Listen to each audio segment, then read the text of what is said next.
Assalamualaikum, hai, kami dari 11 AKC 1 akan menjelaskan tentang salah satu penyakit sistem gastrointestinal. Hai semua, kalian tahu nggak penyakit yang berhubungan dengan sistem gastrointestin atau yang biasa disebut dengan sistem pencernaan? Ya, salah satunya adalah ambeien atau wasir. Dalam dunia medis, kondisi ini juga dikenal sebagai hemeroid. Ambeien atau wasir adalah peradangan dan pembekakan pada pembuluh darah di sekitar anus. Mengenal lebih jauh tentang penyebab ambeien. Penyebab ambeien adalah meningkatnya tekanan pada anus dan rektum bagian bawah yang membuat pembuluh darah di sekitarnya merenggang dan membengkak.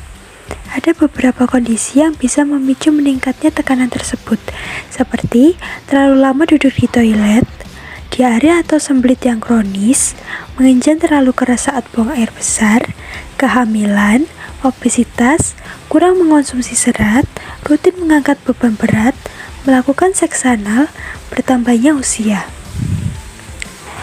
Hati-hati selalu. Berikut faktor resikonya. Seiring bertambahnya usia, resiko wasir meningkat. Itu karena jaringan yang menopang pembuluh darah di rektum dan anus Anda bisa melemah dan meregang. Ini juga bisa terjadi saat Anda hamil, karena berat badan bayi memberi tekanan pada daerah anus. 3 jenis wasir dan tanda gejalanya. 1. Wasir luar. Wasir luar ini berada di bawah kulit sekitar anus Anda. Tanda dan gejalanya mungkin termasuk gatal atau iritasi di daerah anus Anda, rasa sakit atau ketidaknyamanan, bengkak di daerah anus Anda. 2. Wasir dalam. Wasir dalam terletak di dalam rektum. Anda biasanya tidak dapat melihat atau merasakannya, dan mereka jarang menyebabkan ketidaknyamanan, tetapi mengenjan atau iritasi saat buang air besar dapat menyebabkan pendarahan tanpa rasa sakit saat buang air besar. Anda mungkin melihat sejumlah kecil darah merah terang di tisu toilet atau di toilet. Wasir untuk mendorong melalui lubang anus atau bisa disebut wasir prolaps. Prolaps itu menonjol yang mengakibatkan rasa sakit dan iritasi. 3. Wasir trombosit.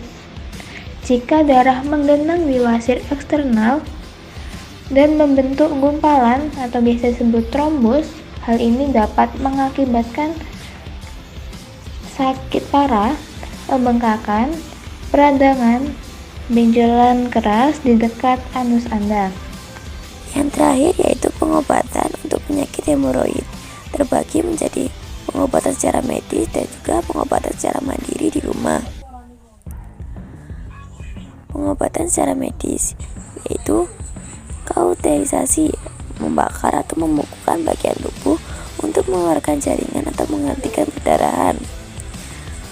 Kedua, ligasi gelang karet, mengikat pembuluh darah yang melebar atau pendarahan dengan karet gelang untuk memblokir suplai darah. Ketiga, pembekuan, menggunakan dingin ekstrim saat operasi atau tindakan medis. Keempat, skleroterapi, menyuntik larutan air garam ke jaringan atau pembuluh darah yang tidak normal. Yang kelima yaitu hemoroidopexy stapler, operasi pengangkatan wasir yang membengkak. Terdapat juga steroid, yaitu mengubah atau mengsimulasikan efek hormon. Terdapat juga obat bius lokal untuk menghentikan nyeri di area tempat pemberian dan di sekitarnya. Yang terakhir yaitu suplemen diet, dikarenakan obesitas juga bisa menjadi penyebab dari hemoroid. Berikutnya yaitu pengobatan secara mandiri, dapat dilakukan dengan cara makan makanan bersat tinggi, makan lebih banyak buah, sayur, dan biji-bijian. Kedua, minum banyak cairan, minum 6-8 gelas air dan cairan lain, bukan alkohol, setiap hari untuk membantu menjaga feses tetap lunak. Ketiga, pertimbangan suplemen serat. Kebanyakan orang tidak mendapatkan cukup jumlah serat yang disarankan, 20 hingga 30 gram sehari dalam makanan mereka. Sehingga jika terkena wasir, bisa meminum suplemen serat yang dijual bebas. Yang terakhir, jangan tegang. mengejan dan menahan nafas saat mencoba buang air besar menciptakan tekanan yang lebih besar pada pembuluh darah di rektum bagian bawah. Anda dapat menunggu hingga ingin buang air besar dan jangan memaksakan jika memang belum ingin keluar. Terima kasih. Semoga bermanfaat. Wassalamualaikum warahmatullahi wabarakatuh.